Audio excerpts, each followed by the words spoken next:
Ao longo da história do cinema, vimos vários prequels dando certo, mas recentemente se iniciou uma tendência de contar a história de origem de clássicas franquias do horror, e isso ocorre aqui novamente. Prazer, eu sou Luca Leal, você está no meu canal e vamos discutir sobre A Primeira Profecia. It's not real. It's not real. It's not real. It's not real. It's not real. Who said that? Uma jovem noviça americana é enviada a Roma para trabalhar em um orfanato junto de algumas freiras. E logo de cara ela nota uma criança diferentona de todas as outras. Ela vai se aproximando e conforme isso vai acontecendo, coisas estranhas ocorrem no local. A Primeira Profecia, que chega aos cinemas essa semana, conta com direção de Acacia Stephenson e é uma espécie de prequel de A Profecia, clássico do horror lançado em 1976 com direção do icônico Richard Donner. E quero iniciar essa crítica justamente falando do fato desse filme ser um prequel, ou seja, ele se passa antes dos acontecimentos do filme original. E com isso vai de certa forma justificar muita coisa que a gente viu no clássico. Vai trabalhar uma série de homenagens, inclusive, que eu já vou trazer um pouco mais pra frente do vídeo. Mas para além disso, para além de contar essa origem, esse filme tinha uma missão, de certa forma, de gerar uma nova franquia.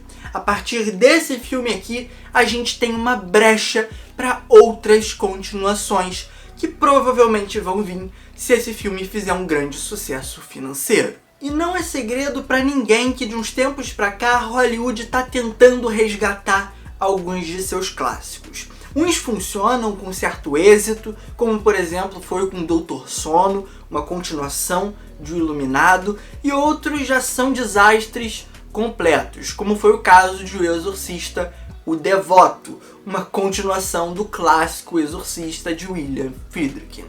E aqui, digamos que esse filme para no meio do caminho. Ele não é nem ótimo, espetacular, maravilhoso, mas também tá longe de ser a bomba que é O Devoto. E muitos dos méritos desse filme se dão justamente por uma certa desconexão que ele vai estabelecer ao longo do seu primeiro e segundo ato do filme original. Ele não vai se apegar a tantas coisas que a gente já viu e vai se preocupar muito mais em gerar algo novo. Isso se perde no terceiro ato, mas no primeiro e no segundo é tão bem estabelecido, é tão legal, que eu acabo dando bem mais peso para isso. E nesse sentido, acho que a direção consegue explorar muito bem toda a ritualística do catolicismo, os símbolos muito fortes dessa religião, assim como consegue explorar os dogmas, as coisas, digamos que do dia a dia das freiras e das noviças, subvertendo certas coisas e também trabalhando com aquilo que já é bem estabelecido e consolidado. Bad things will start to happen around her. Evil things. It's all for you. No, don't. O mistério como um todo acaba nunca funcionando tão bem, mas as cenas isoladamente, a construção da nossa protagonista, aí sim eu já vejo um valor bem legal. Em especial na forma com que isso vai ser feita, de maneira frontal. E aí eu preciso destacar que esse é um filme que bebe muito dos clássicos do horror, tanto já citados como O Exorcista e o próprio A Profecia, mas também alguns outros, como O Bebê de Rosemary. Mas não fica só nisso. Ele começa dessa forma e aos poucos vai se modernizando, vai encontrando uma voz muito mais próxima com o cinema de horror contemporâneo.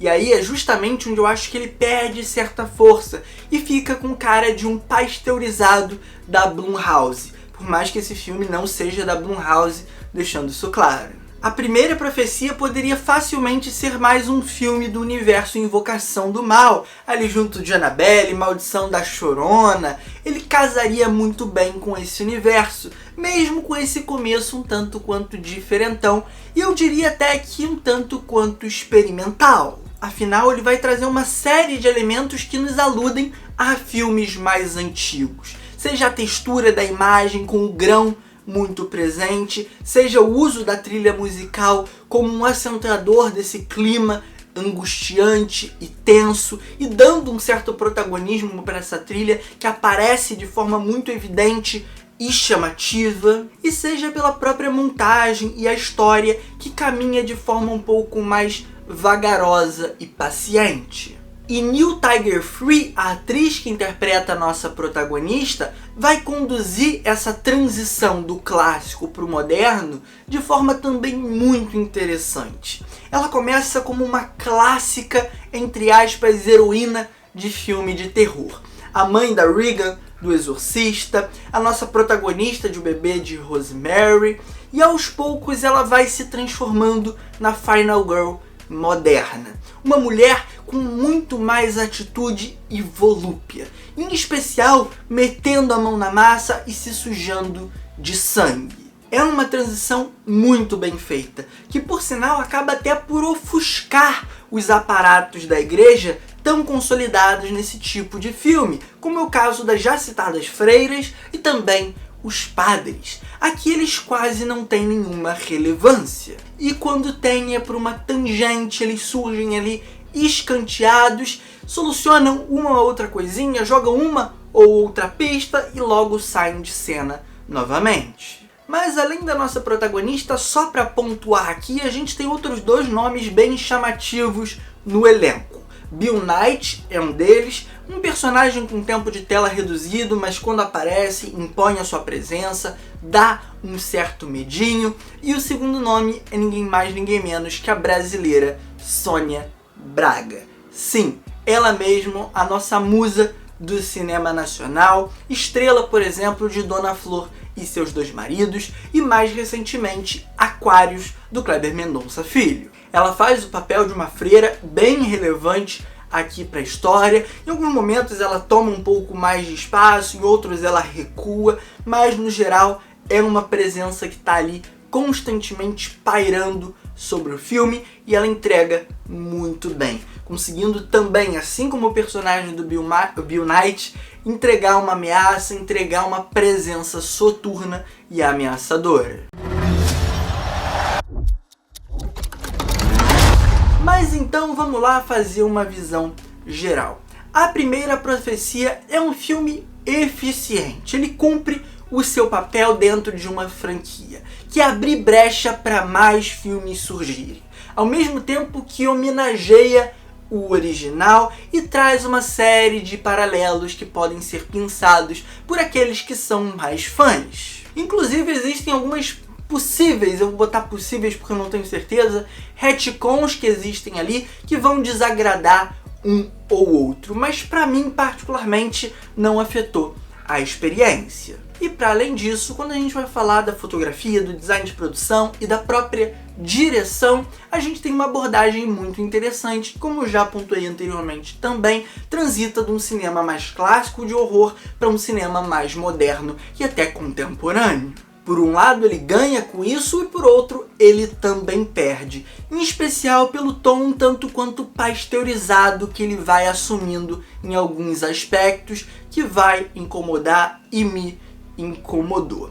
O roteiro também tem suas fragilidades, tem aquelas suas conveniências clássicas desse gênero, em alguns momentos com uma mão um pouco mais pesada. Gosto de como toda a mitologia desse universo se apresenta, gosto das referências traçadas, mas ainda assim não sinto que elas sejam suficientes para carregar esse filme tematicamente para frente. E acho que suas discussões ficam superficiais demais. Não que todo filme precise se aprofundar nelas, mas eu sinto que esse filme tentou e não conseguiu. Mas e aí, qual a sua opinião sobre A Primeira Profecia? O filme chega amanhã nos cinemas e eu quero a sua opinião aqui nos comentários. Se ainda não assistiu, me conta quais as suas expectativas, tá bom? Um forte abraço, um beijo, valeu, falou e fui!